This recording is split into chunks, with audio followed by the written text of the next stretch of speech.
Welcome to Beauty Business Matters. I'm Susan Routledge, your host, and I am here today with Maria Rylett-Byrd. And Maria is very well known in our industry, but if you don't know Maria, she is also known as the corneotherapy consultant. And it is a fascinating topic. So welcome to the show. And Maria, I just thought that it might be good. Normally I would start with a little bit of history of you, but I think it would be good to start with what is corneotherapy, if that's okay, and then we'll backtrack. So if you could tell us a little bit about it. So welcome, and I'll pass over to you for a little bit of an explanation. Thank you, Susan. Thank you for having me. So yes, corneotherapy. A lot of people seem to think it's something to do with the eyes. It's not. It's actually to do with the skin, and it's the corneocytes that we're referring to in corneotherapy. So corneotherapy, so the keratinocyte that has moved through its transition to the surface of the skin, and it transitions into a corneocyte from a keratinocyte. So that's it in simple terms. And what we're doing is we're preserving the epidermis and its function at all times, because it is the epidermis that actually formulates our skin barrier. So you'll hear a lot of people talking about protecting the skin barrier. That is primarily what we do, and we do that by taking a step back to think about how the epidermis functions in the first place. So it's very functional and it's very progressive, and we actually look at how skin actually works so that we can do everything we can to plug the gaps where it might not be functioning properly. So it's fascinating.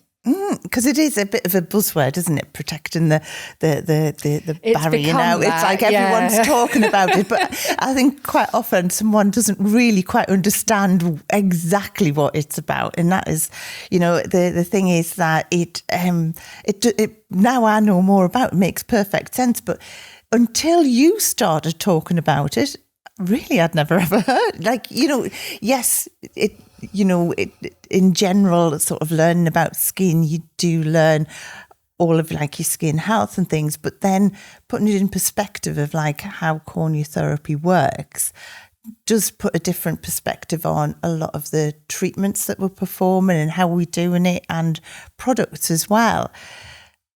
How did you get involved with it? Or should we, I'll tell you what, let's go back further. Let's first of all go back to a little bit about your history of how you got into the industry and everything that. Okay, so I started back in the days of health farms. I'm a Champneys girl, Sodexo trained, and really was the white tights, the white uniform brigade. So I trained to be a beauty therapist. And what happened really back in the day is, you learn everything, which was fabulous. You had a taste of everything. And then as a beauty therapist, you performed everything from waxing to electrolysis, etc. So the amount of time we spent on the anatomy and the physiology of the skin and its function was actually quite limited. And the products that we had back then were quite limited as well. Obviously, over the years, 37 plus years in this industry now, everything's evolved. You know, what we know about skin function has evolved, and what we know about ingredient function has evolved as well. So the whole industry has changed. And also what's changed is people have specialized in skin. And that's what I gradually started to do. Yeah. I moved away from beauty therapy because passion for skin was there, and I just wanted to learn as much as I could. So what really happened was I went down the road that everybody else, the industry, was going down. I stepped into the aesthetics arena. But very early on, it wasn't for me. What I was seeing with the skin and how it was responding just didn't sit too comfortably with me. I almost felt like I was breaking the skin to mend the skin. Yeah. So I just started to step back from that naturally and do more research and look back towards the holistic approach, and actually then discovered corneotherapy. And realised from the very early stages that that was who I am, and what I've been doing for many, many years is actually reading the skin in front of me, thinking about it from a holistic, when I say holistic, I mean holistic, 360-degree functional approach, and thinking beyond the symptoms to look at the cause of what's going on, whether that be from the gut, whether that be from stress, whether that be topically. There's so many factors that can be affecting the skin. Yeah, because it is. I mean, it's like a 360 thing, isn't it? It really Because is.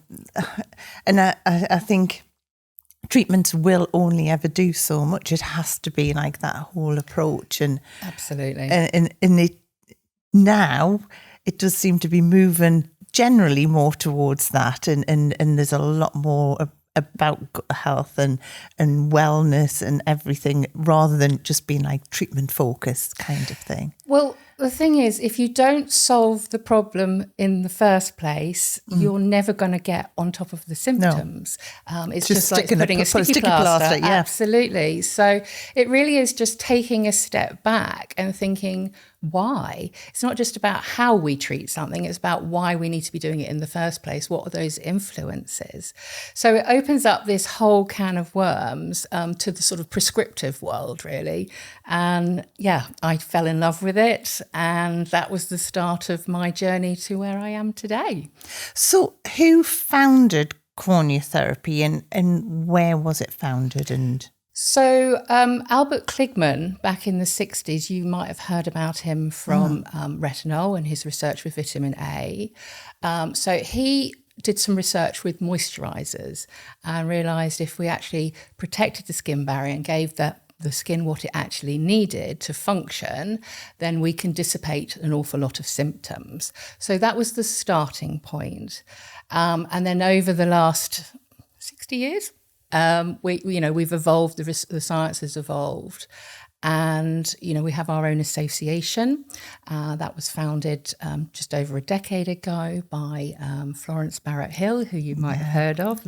We call her the Queen of Corneotherapy. Oh, amazing! Amazing knowledge, absolutely. Amazing knowledge. She's been in the industry a very long time. So she and Dr. Hans Lautenschlager, they actually set up our foundation, the Association for Corneotherapy, which is the International Association for Applied Corneotherapy. So, I mean, how long have you been associated with it? Pre-COVID was really when I found corneotherapy. And it's just been a gift for me. It's just kept giving. I love what I do. I've found a community from there of like-minded people. And yeah, for me, it was a case of, I don't like what the rest of the industry is doing.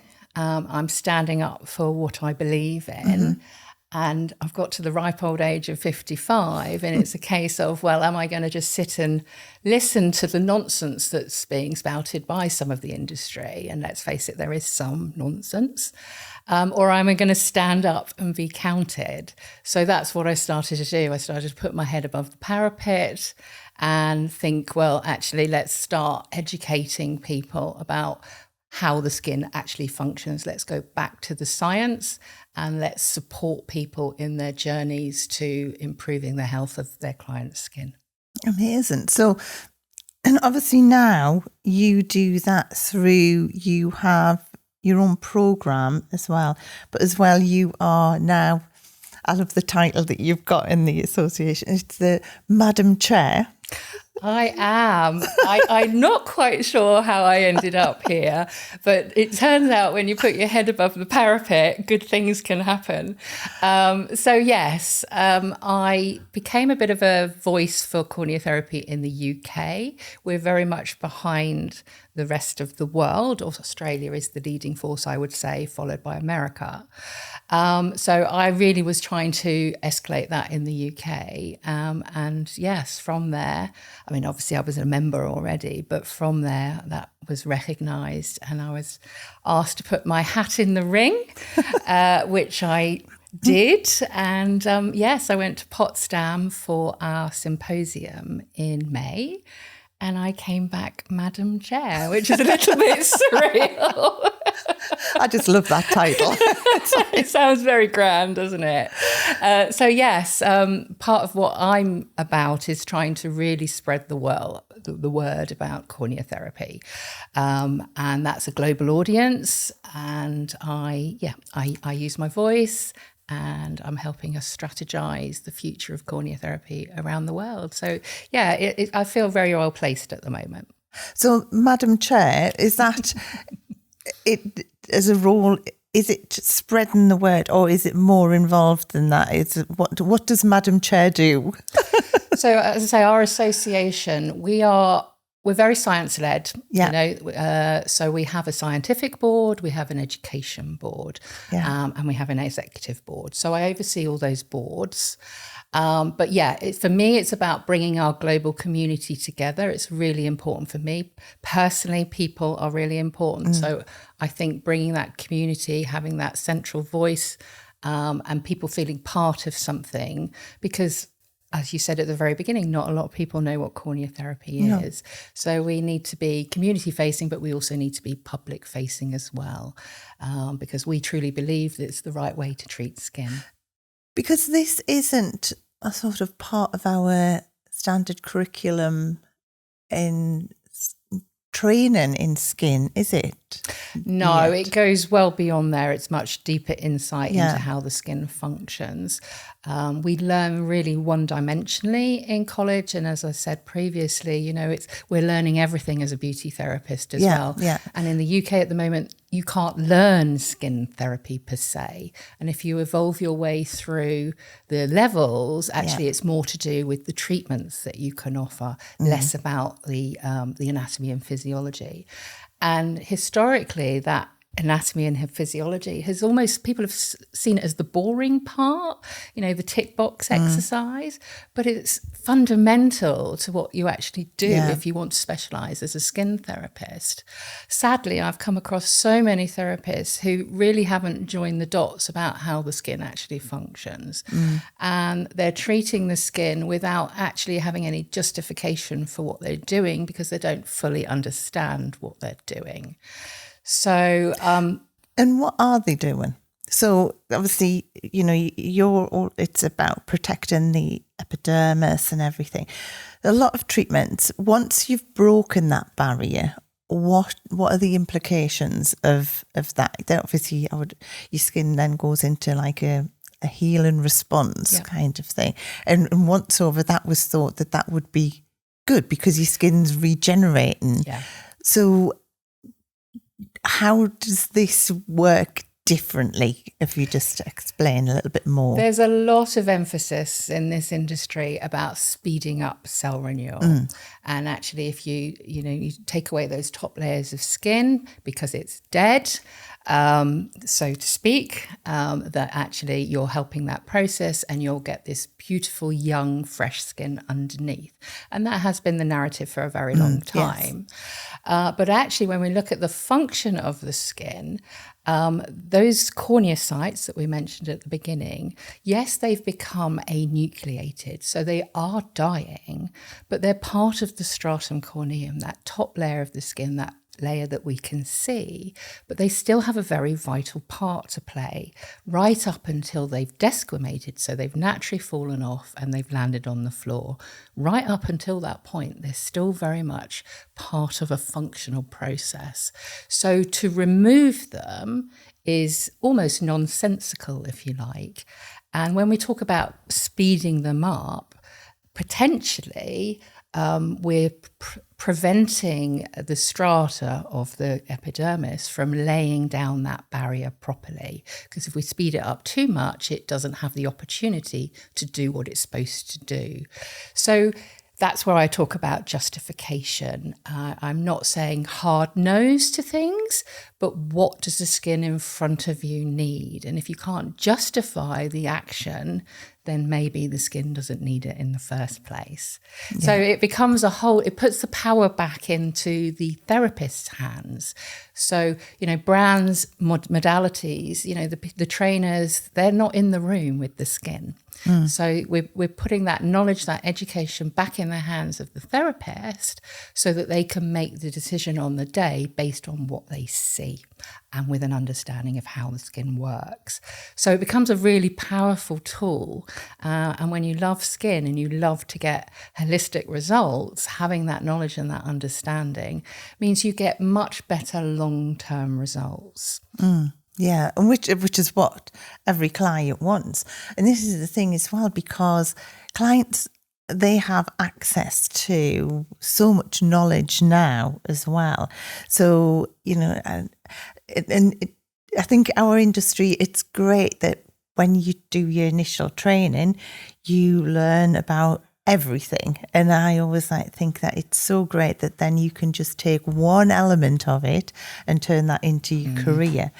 So good. But the thing is that it's at college, I think you come away thinking that you know everything, and you know such a small fraction. And it is just, it fascinates me how much you can then go on and learn. Moving on to your course that you do, which is obviously probably the best way to learn about it, because even before our interview, I like to make sure I've gathered as much information as you can. It's still a little bit fragmented, the information that's out there. And is that why you pulled together and produced your own program around it? Yes and no. So as an association, the IAC, the International Association for Applied Corneotherapy, we do have a course written by Pastiche Florence Barrett-Hill. But what I was finding in the UK particularly was that a lot of the therapists were finding it, thinking, yes, this is the way I want to approach skin. But when they were taking the course, they just didn't have that foundational knowledge, that they were getting lost in it. And as a consequence, they were saying, this is not for me, I'm not clever enough, and stepping away from corneotherapy. And potentially they would have made wonderful practical therapists. So for me, it was about marrying the two, people who had an interest in corneotherapy, an interest in looking after skin the right way, but filling in those gaps for them, giving them that stepping stone, if you like, so that they didn't feel lost in the science. Because apparently I have a way of Labanizing things and joining the dots so that people feel, oh yeah, that makes sense. They have those epiphany moments. And for me as an individual, that is so rewarding to be able to, it's like a gift to give somebody really, where they kind of go, yeah, I really feel empowered now with the knowledge. And for that, the program that the one that is through the association, what qualification does someone need to do that? So obviously we would ask that somebody has an interest in skin therapy, but there's no qualification per se. Which is why often people can get lost, because, a level 2 perhaps in the UK, stepping straight into something of such high caliber can be a bit much. So we tend to look more, because a lot of people come to us just to join the association, but when we look at their background, actually they could do with a little bit of knowledge and information to go. So my course, Epidermal Skin Health, Corneotherapist's Essential Guide, was that stepping stone, so that if people, even they came along to the course and they looked at it and went, ugh, they could actually take a step back with mine and feel more confident in their growth along the way. So with your program, what qualification does someone have to do that? Level 3. Right. Okay. Level 3, because we really are going more in depth into how the skin works, with the terminology in particular. and understanding what we can learn at level 2 in this country, I felt it was important that it started at level 3, because we then included our electricals, etc., in that knowledge as well. And Habia have endorsed that course as well. Absolutely brilliant. It was really important to me that it had some credibility to it as well. Yeah. And having, the team, Lorraine and Lorraine. Yeah, Lorraine Nordman going over it and make sure that it's like absolutely She's a terrier. on. She really is a terrier, and I'm very grateful for that. She's amazing. Because she picked it apart with a fine tooth comb, and I can feel reassured that what's on offer is the best that I can give, really. It's doing really well. And what does the course or the programme involve? Is that online learning, or how is that delivered? So it's an online course, because again, it was directed for a UK audience, but it's kind of gone a little bit global, as has everything that I've touched of late. So it's gone global. So the fact that it is actually an online course is very helpful for people with the different time zones, etc. I do offer some live training as well. I run a community for corneotherapists and aspiring corneotherapists, and we look at skin conditions, etc., in live masterclasses. But within the training itself, we evolve, we go back to that basic information, starting with the cell, because if we don't understand the skin at a cellular level, then we don't understand anything. So we take it right back there, break it all down, and then I layer in the knowledge through. And then you understand when we get to the sections on homeostasis and corneotherapy, just why it makes sense. Brilliant. So how long would it take for someone to get through this? If you are doing it back to back, it's about 8 hours. But I would much prefer that people take their time, because I think it's really important to process, read around the subject, and actually think about how you would apply it practically as well. Because it isn't just about ticking a box and learning more. It is actually how we can use this in the treatment room as well. So with the knowledge that I have, what does this actually mean for the skin in front of me? So that we can then get this 360-degree picture, so we can do the best for the skin in front of us. And if someone from the public wanted to find someone who specialises in corneotherapy, how would they know that? How would they be able to recognise someone? Because as I say, there's a lot of people talking about skin barrier and all of this kind of thing, but without necessarily doing the background knowledge to this extent. So how would someone recognise that someone has gone into this kind of depth? That's where it gets a little bit tricky. And that's something that we're looking at the moment. As we talked about earlier, the skin barrier is a bit of a buzzword at the moment. We have a lot of the brands out there creating products for the skin barrier. So a lot of therapists are kind of automatically thinking, oh, well, I must be a corneotherapist then, because I look after the skin barrier. There is a little bit more to it than that. And because of that, we've had to kind of coin this true corneotherapy term for people who are actually fully practicing the principles and practices of corneotherapy. And probably one of the most prevalent things would be that they are actually working with a corneotherapeutic skincare brand as well, because then they really are going the extra mile into caring for that epidermis and the barrier, because we're looking at no preservatives, no fragrances, no emulsifiers, the list goes on. We're looking at ingredients that the skin actually recognises and can utilise, so we're not stressing the skin out in any other way. So we're trying to mend the skin. It absolutely makes sense that we're using ingredients and products that are not going to be detrimental to that in the longer term. And are you finding that there are more brands now getting behind this? There's certainly more industry brands looking at, whereas it used to be sensitive skin, now they're looking at skin barrier function. I think it's definitely a direction that a lot of brands are going to want to move towards as time goes by. Currently, there's only a couple of brands globally that are fully corneotherapeutic. So it does become quite easy for a client to find a corneotherapist because they can find them through the brands.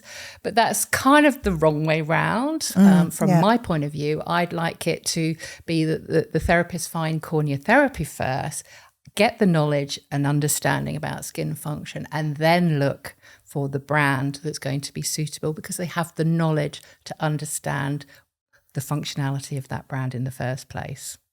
Yeah. And then, so just going back to the association, someone who is just interested in skin, can they join the association to learn more, or are they better joining your group, or how can someone learn more and make sure that they are, I think it's making sure that they are learning the right information. Absolutely. Because there's so much, I mean, our industry is so vast, and like we touched on earlier on, there's some great information out there, but then there is some misconceptions as well.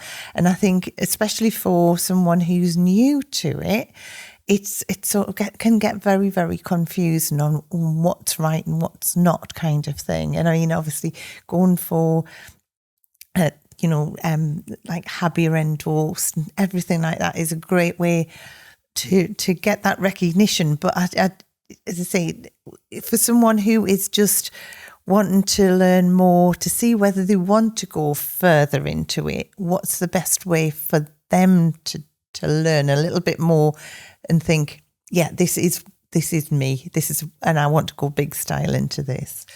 So in terms of the public, we have a forward-facing element to our website where there's information about what corneotherapy is. This actually relates to aspiring, potentially, corneotherapists as well, where there's some very informative information, knowledge detail, where people can have some background idea about what corneotherapy is, how it evolved, the history. There's some public-facing articles there as well. So before you even think about potentially being a member, you can learn. In terms of if you're a therapist and you're thinking, well, actually, I'd like to know if I can niche into this arena. Again, that forum, that website is very useful. We've just set up our own Instagram page as well. We have a LinkedIn page as well. So you can start to get a feel for what we're all about. I also run a community as the corneotherapy consultant. It's called the Corneotherapy Circle. So we welcome skin therapists, whether you're a corneotherapist or not, whether you're experienced or not, into the circle. And it's a lovely community where people can learn and grow and support one another as well. Because we have a lot of people who are sort of sitting on the edge. They're happy where they are, but they're learning more. And gradually as they start to evolve, there's a tipping point, I think. And once you hit that tipping point, there's no going back. You're a corneotherapist through and through. But I appreciate that, we've been given so much misinformation for such a long time. The industry's been very brand-led for a long time. And I'm not dissing brands at all, but, we evolve. And there's a place for everything and everyone, isn't Exactly. And different types of therapists. And a lot of people came to corneotherapy because they thought it was for sensitized, damaged skin. But actually, the whole ethos is about caring for skin the right way, intelligently. So actually, it's for every skin. So the public, once they have a repaired skin and it starts to... Once you mend what's going on internally, whatever those causes are, what starts to happen is the skin starts to naturally repair itself. So all those little niggly things, acnes, pigmentations, they can actually start to lessen themselves because the skin's got everything it needs to function. And if it hasn't, we're just plugging the gap. Yeah, I mean, I can imagine there'll be like quite a few therapists and skin specialists listening thinking, I might have to change some of my treatments. But I think it's just good to have that knowledge though, isn't it? And then to make like an informed decision of whether or not this is the way that you want to go, or whether you're quite happy. Because, you know, a lot of us have been in the industry for so long, and, you know, we've had great results with working in a different way. This is like it's not a new way, but it's just a new informed way of learning, isn't it? And making sure that when you think about it, I mean, skin's there for a reason. It's a barrier. Absolutely. And you know, breaking it down in some ways doesn't make sense. Well, it's not just breaking it down, it's breaking it down constantly. You know, if you think that if you take somebody's normal regimen, often you've got a cleanser with some kind of acid in it or exfoliant in it. You've got a toner with some kind of acid or exfoliant in it. You've got a moisturizer with a retinol in it. You know, and the skin can tolerate so much, but if you keep compounding all these things, potentially what comes out the other end is not going to be good. So we're just looking at slowing everything down and looking at what the skin needs in the first place. Because actually, if you break that barrier down, it's not just that cornea site that's the issue in the stratum corneum. You've got the acid mantle there as well, and all our microbiome as well. So, and there's obviously more and more research going on into the microbiome. So it's an ecosystem. So it's imperative that we look after it, and then it will look after us. I love it. But I just think having that whole scope of knowledge is something that's going to be really, really great. And I think as time goes on, it's going to, well, I've seen even just in the length of time that you've been talking about it and getting it out there in the industry, you can see that it's sort of like making people so much more aware of exactly that it's not always like that harshness that skin needs. It needs to be less is more. Yeah, needs to be more. Yeah. Nurtured that little bit more, maybe. Yeah. So I love that. Absolutely. I mean, I think it's knowledge that all skin therapists need, whether they go on to be a corneotherapist or not, having that understanding of how the epidermis works. A lot of people for a lot of years have almost dismissed the epidermis and they've gone straight down to the dermal layer, you know, making an impact as such. But actually, when we start to understand the science of skin and how that top layer is formed, we don't need to go deep to have a response. Obviously, if we're moving into the corrective arena, it becomes a different matter, but surely you want a healthy skin in the first place before you start targeting issues and concerns. And for me, I really just want independent skin therapists, they're independent thinking skin therapists who think for themselves. They don't just take it as gospel, you know, this product for this concern. What's going on? Why is it happening? How can I help? Yeah, I absolutely love it. I think it's having that rounded approach, isn't it? And I just love what you do. So if someone wants to learn more from you, I mean, I know that you tend to normally be at the PB shows and things. If they want to meet you in person, is that probably the best way? You're always around the shows. But if someone wants to reach out, can they personally speak to you about it or? Absolutely.